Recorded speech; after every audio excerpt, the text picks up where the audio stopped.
నమస్తే, welcome to Disha TV. Hyderabad అంటే అవకాశాల గని, ఐటీ హబ్గా, స్టార్టప్ల నిలయంగా ప్రపంచ పటంలో మెరుస్తుంది. కానీ ఈ వెలుగుల వెనుక చీకటి కోణాలు కూడా ఉన్నాయి. రంగుల ప్రపంచం వెనుక రొంపిక అనిపిస్తుంది. ఇటీవల ఒక వార్త సోషల్ మీడియాలో, మెయిన్ స్ట్రీమ్ మీడియాలో ప్రకంపనలు సృష్టిస్తుంది. అదే sugar daddy, sugar mummy, sugar baby culture. కేవలం హైదరాబాద్లోనే 11,000 మంది పైగా షుగర్ డాడీలు ఉన్నారనే వార్త విస్తుపోయేలా చేస్తుంది. అసలు ఏంటా బంధం? ఎందుకు యువత ఈ తీపి కోటింగ్ ఉన్న విషయం వైపు ఆకర్షితులవుతున్నారు? ఇది కేవలం విలాసమా, లేక కెరీర్ ఎదుగుదల కోసం చేస్తున్న ఒప్పందమా? నేటి స్పెషల్ వీడియోలో దీని గురించి మాట్లాడే ప్రయత్నం చేద్దాం.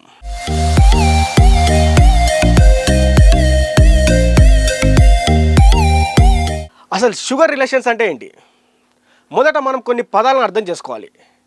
షుగర్ డాడీ లేదా షుగర్ మమ్మీ అంటే 50 ఏళ్లకు పైబడి సమాజంలో ఉన్నత స్థాయిలో ఉండి అపారమైన సంపద కలిగిన వ్యక్తులను షుగర్ డాడీలు అంటారు, లేక షుగర్ మమ్మీలు అంటారు. షుగర్ బేబీ అంటే విలాసవంతమైన జీవితం, ఐఫోన్లు, ఖరీదైన బ్రాండెడ్ వస్తువులు, పబ్ కల్చర్ లేదా కెరియర్లో షార్ట్ కట్ ఎదుగుదల కోసం చూసే యువతీ యువకులు. ఇక్కడ ప్రేమ ఉండదు, కేవలం నీకిది నాకది అనే బిజినెస్ కాంట్రాక్ట్ మాత్రమే ఉంటుంది. డబ్బున్న వ్యక్తికి సహచర్యం లేదా శారీరక సుఖం కావాలి, యువతకు ఆర్థిక భరోసా కావాలి. వెస్టర్న్ కంట్రీస్లో మొదలైన ఈ సంస్కృతి ఇప్పుడు ముంబై తర్వాత హైదరాబాద్లో విచ్చలవిడిగా విస్తరిస్తుంది. హనీ ట్రాప్ మరియు పొలిటికల్ బిజినెస్ నెట్వర్క్ కూడా ఇందులో భాగమే. కేవలం ఇష్టపూర్వక ఒప్పందాలకే ఇది పరిమితం కాలేదు. దీనికి మరో భయంకరమైన కోణం ఉంది, అదే హనీ ట్రాప్. గత కొంతకాలంగా తెలుగు రాష్ట్రాల్లోని వ్యాపారవేత్తలను, రాజకీయ నాయకులను టార్గెట్ చేస్తూ కొన్ని గ్యాంగులు పనిచేస్తున్నాయి. ఇందులో భాగంగా అందమైన అమ్మాయిలను ఎరగా వేసి వారి ద్వారా కీలక సమాచారాన్ని సేకరించడం లేదా వారి ఏకాంత క్షణాలను రికార్డ్ చేసి కోట్లలో బ్లాక్మెయిల్ చేయడం ఒక పెద్ద బిజినెస్ అయిపోయింది. వ్యాపారవేత్తల ట్రాప్ కూడా జరుగుతోంది. కొత్తగా రియల్ ఎస్టేట్ లేదా టెండర్లలో పైచేయి సాధించాలనుకునే వారు ప్రత్యర్థి వ్యాపారవేత్తల వద్దకు ఈ బేబీలను పంపి వారి బుట్టలో వేసుకుంటున్నారు. పొలిటికల్ లీడర్ల ట్రాప్ కూడా జరుగుతుంది. పదవుల టికెట్ల కోసం కొందరు నాయకులు కూడా ఈ వలలో చిక్కుకుంటున్నారు. అధికారం, అంగబలం ఉన్న వ్యక్తులను లొంగదీసుకోవడానికి షుగర్ కోటింగ్ ఒక ఆయుధంగా మారింది. కొన్ని కేస్ స్టడీస్ చూసుకున్నట్లయితే సైకలాజికల్గా ఇంపాక్ట్ చూపిస్తున్నాయంటే, ఇటీవల జరిగిన ఒక ఘటనను గమనిస్తే ఒక ప్రముఖ CEO ఒక షోకి తన భార్యతో కాకుండా ఒక యంగ్ గర్ల్తో వచ్చాడు. ఆమె అతని సెక్రటరీ కాదు, రిలేటివ్ కాదు, ఒక షుగర్ బేబీ మాత్రమే. మరో ఘటనలో నవవధువు పెళ్లికి ముందు ఉన్న మెంటార్ ఎవరైతే షుగర్ డాడీ కోసమే భర్త ఇచ్చిన ఉద్యోగాన్ని కాదని వెళ్ళిపోయింది. ఫలితంగా విడాకులు వచ్చేసాయి. అయితే సైకాలజిస్టులు ఏమంటున్నారంటే, ఈ బంధాలు మొదట్లో స్వర్గంలా కనిపిస్తాయి, కానీ కాలక్రమేణా అభద్రతాభావం, డబ్బున్న వ్యక్తులు ఒకరితో ఆగిపోరు, కొత్తవారు రాగానే పాతవారిని వదిలేస్తారు. అప్పుడు ఆ యువత తీవ్రమైన డిప్రెషన్లోకి వెళ్తారు. వ్యక్తిగత వినాశనం, స్వశక్తితో ఎదిగే సామర్థ్యాన్ని కోల్పోతారు. కష్టపడే తత్వం పోయి కేవలం ఇతరుల మీద ఆధారపడే అలవాటు అవుతుంది. బ్లాక్మెయిల్ భయం, ఈ బంధాలు ఎప్పుడు రహస్యంగానే సాగాలి, బయటపడితే సమాజంలో పరువు పోతుందనే భయం రెండు వైపులా ఉంటుంది. కోవిడ్ అనంతరం సోషల్ మీడియా పాత్ర దీంట్లో చాలా పెద్ద ఎత్తున కనిపిస్తూ ఉంది. కోవిడ్ లాక్డౌన్ సమయంలో చాలామంది ఉపాధి కోల్పోయారు. హాస్టల్లో ఉండలేక, ఖర్చులు భరించలేక కొందరు యువత ఈ యాప్స్ వైపు మొగ్గు చూపారు. సోషల్ మీడియాలో ఫిల్టర్ల వెనుక, ఇన్స్టాగ్రామ్ రీల్స్ వెనుక కనిపించే రిచ్ లైఫ్ స్టైల్ను చూసి తమకు కూడా అలాంటి లైఫ్ కావాలని తహతలాడుతున్నారు. మల్టీ మిలియనర్లకు మాత్రమే పరిమితమైన ఈ కల్చర్ ఇప్పుడు మధ్యతరగతి యువతను కూడా ఆకర్షిస్తుంది. పబ్బులు, హైఫై క్లబ్బులు, ఇప్పుడు ఈ డీలింగ్స్ కూడా అడ్డాలుగా మారిపోయాయి. అయితే ఇటీవల కాలంలో మనం చాలా కేసులు అయితే చూస్తూ ఉన్నాం. హైదరాబాద్ మహానగరంలో ఇట్లాంటి ఏదైతే కల్చర్ వెనుక వెస్టర్న్ కల్చర్ ద్వారా మన కల్చర్ని మర్చిపోయి వెస్టర్న్ కల్చర్ని నేర్చుకుంటా ఉన్నారు.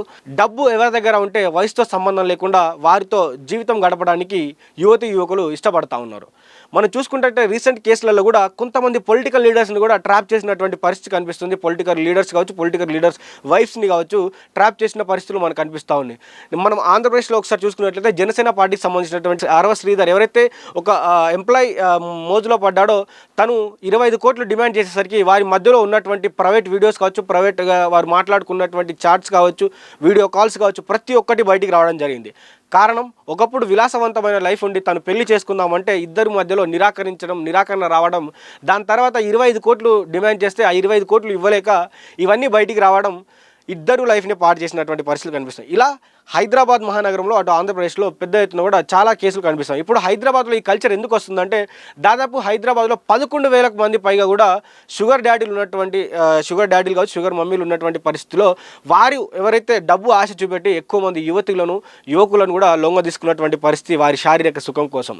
యువత కూడా ఏం తగ్గట్లేదు. యువత కూడా డబ్బు వస్తే చాలు, అవతలి వాడి వయసుతో మనకు సంబంధం లేదు, మనం లగ్జరీ లైఫ్ గడపాలి, లగ్జరీగా బతకాలి, పబ్బులలో తిరగాలి, క్లబ్లలో తిరగాలి, పెద్ద పెద్ద బండ్ల పైన తిరగాలి, కార్లలో తిరగాలని ఒక ఆలోచనతోటి మధ్యతరగతి యువత కూడా పాడైపోయినటువంటి పరిస్థితి కనిపిస్తుంది. ఒకప్పుడు యువత ఇక్కడికి చదువుకోవడానికి వస్తే ఇప్పుడు చదువుకోవడానికి వస్తున్నామని ఇంట్లో అబద్ధం చెప్పి హాస్టల్లో ఉంటున్నామని చెప్పేసి కూడా ఎవరి ఫ్లాట్లలో ఉంటున్నారో తెలియని పరిస్థితి, ఎక్కడ ఉంటున్నారో తెలియని పరిస్థితి, అసలు ఉంటున్నారా లేరా, అసలు ఎవరి దగ్గర ఉంటున్నారో కూడా తల్లిదండ్రులు పట్టించుకున్నటువంటి పరిస్థితి. అయితే అక్కడ మనం చూసుకున్నట్లయితే ఎవరైతే యువతి కావచ్చు, యువకుడు కావచ్చు, ఆ పర్టికులర్ పర్సన్ ఎవరైతే డబ్బు ఆశ చూపెడుతున్నారో తన దగ్గరికి వెళ్ళి ఉన్నటువంటి సమయాన్ని అంతా గడిపిన తర్వాత ఏమవుతారో దాని మీద కూడా చాలా చర్చానింశంగా మారింది. ఎందుకంటే మొదటగా అంతా బాగానే ఉంటుంది, తర్వాత డబ్బున్నవాడు ఎప్పుడు కూడా ఒక్కరితో ఆగిపోరనేది కూడా మనం ఇప్పటిదాకా మాట్లాడుకున్న పరిస్థితి. వాడు వేరే వారి మీద ఆకర్షితులైనప్పుడు ఉన్నటువంటి పరిస్థితులలో ఇక్కడ ఈ ఎవరైతే ప్రస్తుతం ఉన్నటువంటి గర్ల్ ఫ్రెండ్ కావచ్చు, బాయ్ ఫ్రెండ్ కావచ్చు, వారిని వదిలేసి కొత్త వారి వైపు వెళ్ళే పరిస్థితి కనిపిస్తుంది.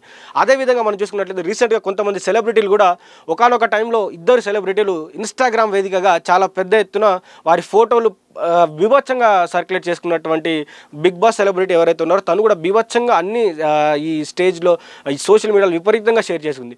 కానీ ఆ పర్టికులర్ పర్సన్ ఎవరైతే అమ్మాయిని లవ్ చేశాడో కొన్ని రోజుల తర్వాత వదిలేయడం జరిగింది. ఎందుకు వదిలేశారని చూస్తే సమాధానం ఒక్కటే, తనకంటే వేరే అమ్మాయి తనకి నచ్చడం వల్ల ఈ ప్రస్తుతం ఉన్నటువంటి ఈ అమ్మాయిని వదిలేయడం జరిగింది. అలా ఎంతోమంది అమ్మాయిల జీవితం, ఎంతోమంది అబ్బాయిల జీవితం నాశనం అవుతుంది.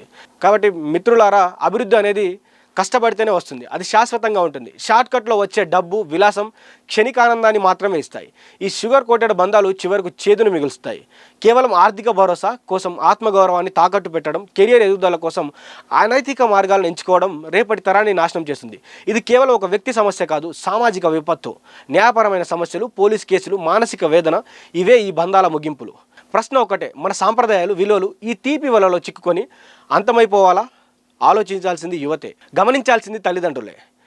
ఏం జరుగుతుంది, అసలు పిల్లలు ఎక్కడున్నారు, ఎక్కడ చదువుకుంటున్నారు, ఏం చేస్తున్నారని కూడా ఎప్పటికప్పుడు తల్లిదండ్రులు గమనించాలి. లేకపోతే పిల్లలు ఎవరితో తిరుగుతున్నారు, ఎవరితో ఉంటున్నారనే పరిస్థితి కూడా తెలుసుకోలేని దీనస్థితిలో అక్కడ పిల్లల జీవితం, అక్కడ వారి పిల్లలు ఎవరైతే ఉన్నారో అమ్మాయి కావచ్చు, అబ్బాయి కావచ్చు, ఎవరు కూడా వారి జీవితాలు సర్వనాశనం అయిపోయే పరిస్థితి కనిపిస్తుంది. కాబట్టి మీరు మీ పిల్లలు ఏం చేస్తున్నారు, ఎక్కడ ఉన్నారు, ఎవరితో తిరుగుతున్నారని కూడా తెలుసుకునే పరిస్థితులు క్రియేట్ చేసుకోండి. లేకపోతే రేపటి తరం ఆగమైపోయేలా ఉంది. ఈ sugar daddy, sugar mummy, sugar baby వలలో పడి ఈ షుగర్ బేబీలు ఎవరైతే ఉన్నారో అబ్బాయి కావచ్చు, అమ్మాయి కావచ్చు, విలాసవంతమైన లైఫ్కి పోకండి.